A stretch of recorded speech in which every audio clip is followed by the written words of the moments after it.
নাগরিক প্রতিদিনের অডিও নিউজে স্বাগত। দিনের শীর্ষ খবরগুলি জানিয়ে দিচ্ছি আমি সাবা খান।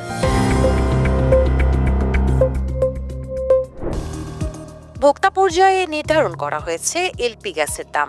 এপ্রিল মাসের জন্য প্রতি ১২ কেজি সিলিন্ডারের দাম ১৩৪১ টাকা থেকে ৩৮৭ টাকা বাড়িয়ে ১৭২৮ টাকা নির্ধারণ করা হয়েছে। এছাড়া অটো গ্যাসের দাম ৬১.৮৩ টাকা বাড়িয়ে ৭৯.৭৭ টাকা নির্ধারণ করা হয়েছে। বৃহস্পতিবার নতুন এই মূল্য ঘোষণা করে বাংলাদেশ এনার্জি রেগুলেটরি কমিশন।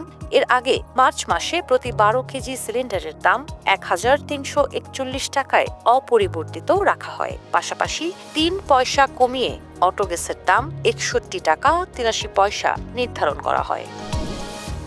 দেশে চলমান বিদ্যুৎ ও জ্বালানি সাশ্রয় প্রচেষ্টায় সরকারকে সহযোগিতার লক্ষ্যে রাত ৮টার মধ্যে রাজধানী সহ সারা দেশের সব দোকান, বাণিজ্য বিতান এবং শপিং মল বন্ধের সিদ্ধান্ত নিয়েছে বাংলাদেশ দোকান ব্যবসায়ী মালিক সমিতি। বৃহস্পতিবার এক বিজ্ঞপ্তিতে এ তথ্য জানিয়েছে সংগঠনটি। বিজ্ঞপ্তিতে বলা হয়, আন্তর্জাতিক জ্বালানি সংকটের কারণে বিদ্যুৎ ও জ্বালানি সাশ্রয় সরকারকে সহযোগিতার লক্ষ্যে ঢাকা সহ বাংলাদেশের সব দোকান, বাণিজ্য বিতান এবং শপিং মল রাত ৮টার মধ্যে বন্ধ রাখার সিদ্ধান্ত নেওয়া হয়েছে। তবে হোটেল, ফার্মেসি, জরুরি প্রয়োজনীয় সেবার দোকান এবং কাঁচা বাজার এই সিদ্ধান্তের আওতামুক্ত থাকবে বলে জানিয়েছে সংগঠনটি।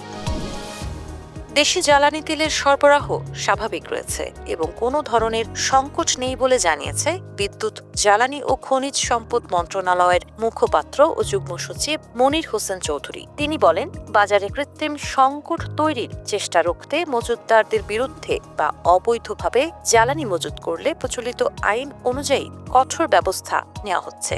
বৃহস্পতিবার সচিবালয়ে বিদ্যুৎ, জ্বালানি ও খনিজ সম্পদ মন্ত্রণালয়ের সম্মেলন কক্ষে সার্বিক জ্বালানির পরিস্থিতি নিয়ে এক সংবাদ সম্মেলনে তিনি একথা বলেন।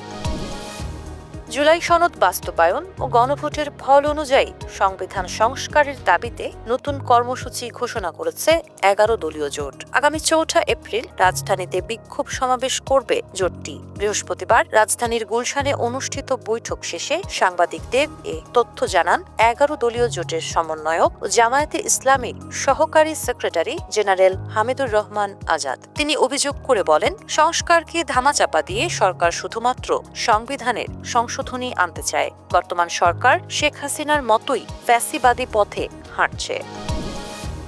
ইসরায়েলি বাহিনীর ওপর রকেট ও ড্রোন হামলার খবর জানিয়েছে লেবাননের ইরানপন্থী সশস্ত্র গোষ্ঠী হিজবুল্লাহ। বলা হয়েছে, বৃহস্পতিবার স্থানীয় সময় ভোর ৬টা ১০ দিকে লেবাননের মালিকিয়া ও ইয়েরুন এলাকায় হিজবুল্লাহ যোদ্ধারা রকেট হামলা চালান। আল জাজিরার খবরে বলা হয়, কাছাকাছি সময়ে লেবাননের মেনাহেম এলাকায় ইসরায়েলি বাহিনীর ওপর ড্রোন হামলা চালানোর কথাও জানিয়েছে হিজবুল্লাহ। এসব হামলার বিষয়ে ইসরায়েলি বাহিনী এখনো কিছু জানায়নি। এদিকে ইরানের সেনাপ্রধান মেজর জেনারেল আমির হাতামি স্পষ্ট জানিয়েছেন, শত্রুপক্ষ যদি ইরানের মাটিতে কোনো ধরনের গ্রাউন্ড অপারেশন বা স্থল অভিযান চালানোর দুঃসাহস দেখায়, তবে একজন আক্রমণকারীকেও জীবিত ফিরতে দেওয়া হবে না। বেশ অনিশ্চয়তার মধ্যে রয়েছে বাংলাদেশ ক্রিকেট বোর্ড। গত বছরের অক্টোবরে নতুন কমিটির দায়িত্ব নেওয়ার পর থেকেই একের পর এক নানা বিতর্কে জড়িয়ে পড়েছে আমিনুল ইসলাম বুলবুলের নেতৃত্বাধীন বোর্ড। সাম্প্রতিক সময়ে ঢাকার ক্লাব ক্রিকেটকে ঘিরে আলোচনা সমালোচনা তুঙ্গে। এর পাশাপাশি বিসিবির মিডিয়া কমিটির চেয়ারম্যান পদ থেকে আমজাদ হোসেনকে অপসারণ করা হয়েছে, যা নিয়েও চলছে নানা বিশ্লেষণ। এসব বিষয়কে সামনে রেখে শনিবার বোর্ড সভা ডেকেছে বিসিবি। সভায় সবচেয়ে গুরুত্ব পাবে ক্রিকেটারদের সংগঠন কোয়াবের দেয়া চিঠি, যেখানে ক্লাব ক্রিকেট নিয়ে বিভিন্ন বিষয় তুলে ধরা হয়েছে। ঢাকা লিগ সম্পর্কেও কিছু সিদ্ধান্ত আসতে পারে। এছাড়া আসন্ন নিউজিল্যান্ড সিরিজ সহ অন্যান্য নিয়মিত বিষয়ও আলোচনায় থাকবে। ঢাকাই সিনেমার চিত্রনায়িকা অপু বিশ্বাস এক পোস্টের মাধ্যমে ভক্তদের বিশেষ অনুরোধ জানিয়েছেন। নিজের দীর্ঘ ক্যারিয়ারে ভক্তদের নিরবচ্ছিন্ন সমর্থনের কথা স্মরণ করে তিনি তাদের আভিজাত্য বজায় রাখার আহ্বান জানান।